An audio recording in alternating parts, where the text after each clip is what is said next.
Ադրբեջանով Հայաստան տեղափոխված Բեռն իրողությունը Վաշինգտոնում խաղաղության հռչակագրի նախաստորագրումից 3 ամիս անց, արձանագրումը վարչապետ Նիկոլ Փաշինյանինն է։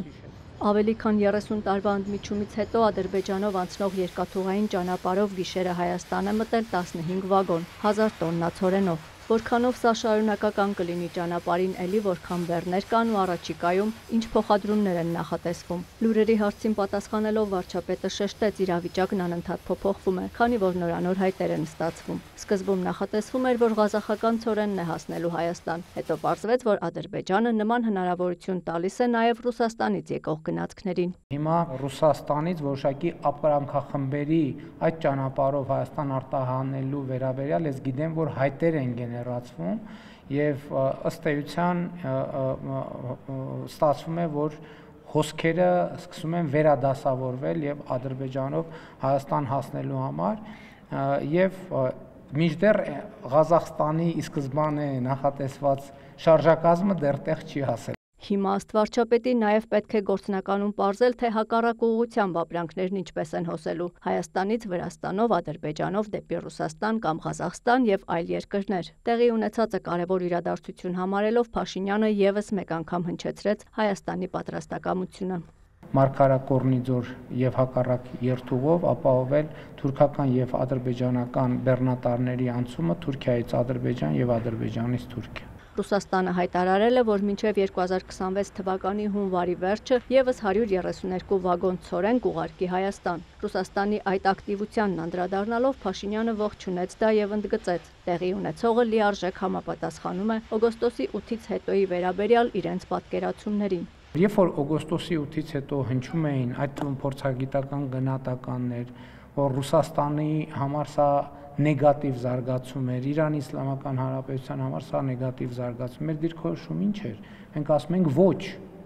Այս որոշումը նպաստելու է այդ թվում Հայաստան-Ռուսաստան հարաբերությունների զարգացմանը եւ խորացմանը։ Ադրբեջանի նախագահի հայտարարությունները, որտեղ նա հղում է անում ցարական ժամանակաշրջանի քարտեզներին եւ հայկական բնակավայրերը կոչում ադրբեջանական անվանումներով, նաեւ խոսում ոչ թե տանկերով, այլ ավտոմեքենաներով Հայաստան մտնելու մասին, արդյոք չեն հակասում օգոստոսի 8-ի պայմանավորվածություններին։ Այս հարցին անդրադառնալով պետության ղեկավարը շեշտեց. մեջբերված նույն քարտեզը կարող է շատ ավելի աննպաստ լինել Ադրբեջանի համար, որովհետեւ Հայաստան այնտեղ կա, Ադրբեջան չկա, բայց առհասարակ հետ գնալ ու տարբեր քարտեզների անդրադառնալը Փաշինյանն անօգուտ գործ է համարում, երբ առկա են նոր ստորագրված փաստաթղթեր։ Այսինքն, որ այդ քարտեզի վրա Հայաստան գրած, Ադրբեջան գրած ինչ է նշանակում դա։ Դա ինչ քաղաքական հետևության է բերում։ Բայց եմ ասում, խալիֆայության շրջանում եղել է խալիֆայությունը։ Պարսկական տիրապետության ժամանակ եղել է Պարսկաստան։ Օսմանական տիրապետության ժամանակ եղել է Օսմանյան կայսրություն։ Բայց իմ ելույթում ասում էի, պարզ օրինակ էի բերում, որ չբարդացնենք։ Կամ այն ժամանակաշրջանը,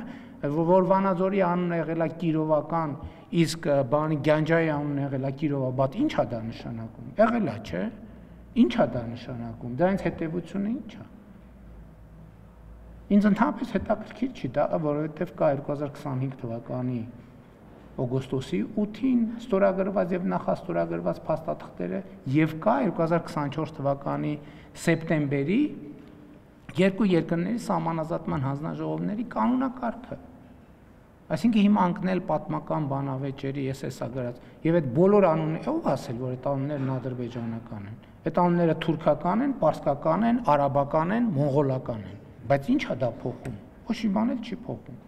Այդ օրակարգը Փաշինյանը համարում է վտանգավոր խաղաղության համար։ Շեշտեց, մեր առաջարկն է ու նաև պայմանավորվածությունը, որ պետք է դադարեցնել այդ մոտեցումը։ Ինչ վերաբերում է մեքենաներով Հայաստան գալուն, Փաշինյանի խոսքով խաղաղությունը նրա մասին է, որ Հայաստանից մարդիկ կարող են գնալ ավտոմեքենայով, այդ թվում Բաքու, Ադրբեջանից էլ ավտոմեքենայով կարող են գալ, այդ թվում Երևան։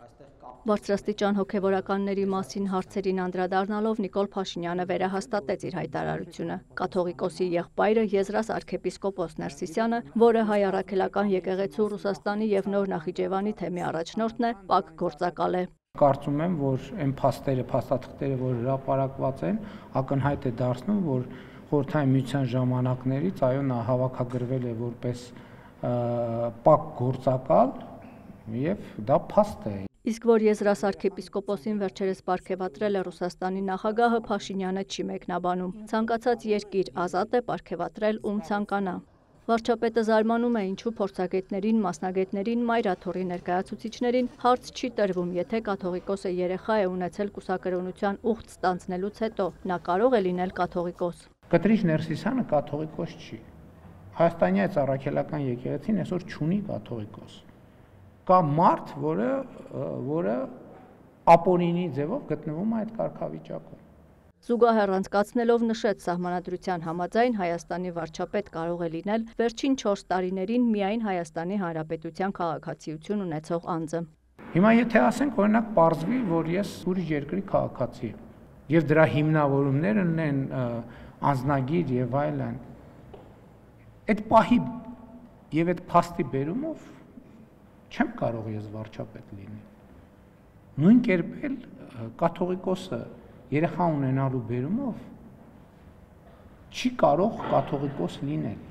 Հովհաննավանքում պատարագի ժամանակ ներկաներից մեկին բերանը փակած դուրս բերելու մասին վարչապետը բացատրություն է խնդրել պետական պահպանության ծառայությունից։ Նշել են, որ այդ որոշումը կայացվել է նաև քաղաքացու անվտանգությունն ապահովելու նկատառումով։ Որոշակի ագրեսիվություն կարող էր առաջացնել եւ դրա համար այդ որոշումը կայացվել։ Այն, որ քաղաքացիական պայմանագիր կուսակցության ընտրական ցուցակում ընդգրկվելու համար պետք է վճարել, կուսակցականները $500,000 դրամ, անկուսակցականները 1.5, վարչապետը պարզաբանեց։ Նորություն չէ եւ այդպես վարվում են, եթե ընտրությունը հերթական է, ու ընտրական ցուցակն արագացված ռեժիմով ձևավորելու անհրաժեշտություն չկա։ Իսկ վճարված գումարը ներդրում է քարոզարշավի ծախսերը հոգալու համար։ Որևէ մեկը եթե տեխնացություն է առաջադրում, պետքա նաև ֆինանսական ներդրում ունենա, ընդ որում պարտադիր չէ անձնական, որովհետև մեր սկզբունքը հետևյալն է, որ տեխնացու լինել նշանակում է որոշակի առաջնորդություն։ Հետևաբար յուրաքանչյուրը կարող է կանխավարկածով իր միջավայրում, եթե անձամբ ինքը այդ որոշումը չի կայացնում, իր միջավայրում դրամահավաք կազմակերպել ընտանիքի անդամներ, ընկերներ եւ այդ ներդրումը անել։ Պահանջվող գումարը տարբեր է հավասար պայմաններ ապահովելու նպատակով, որովհետև կուսակցականներն այս ընթացքում նաև անդամավճարներ են վճարել։ Հաշվարկվել է, որ տարբերությունը մոտավորապես այդքան է։ Աննա Զախարյան, Ռաֆիկ Սողոմոնյան, լուրեր։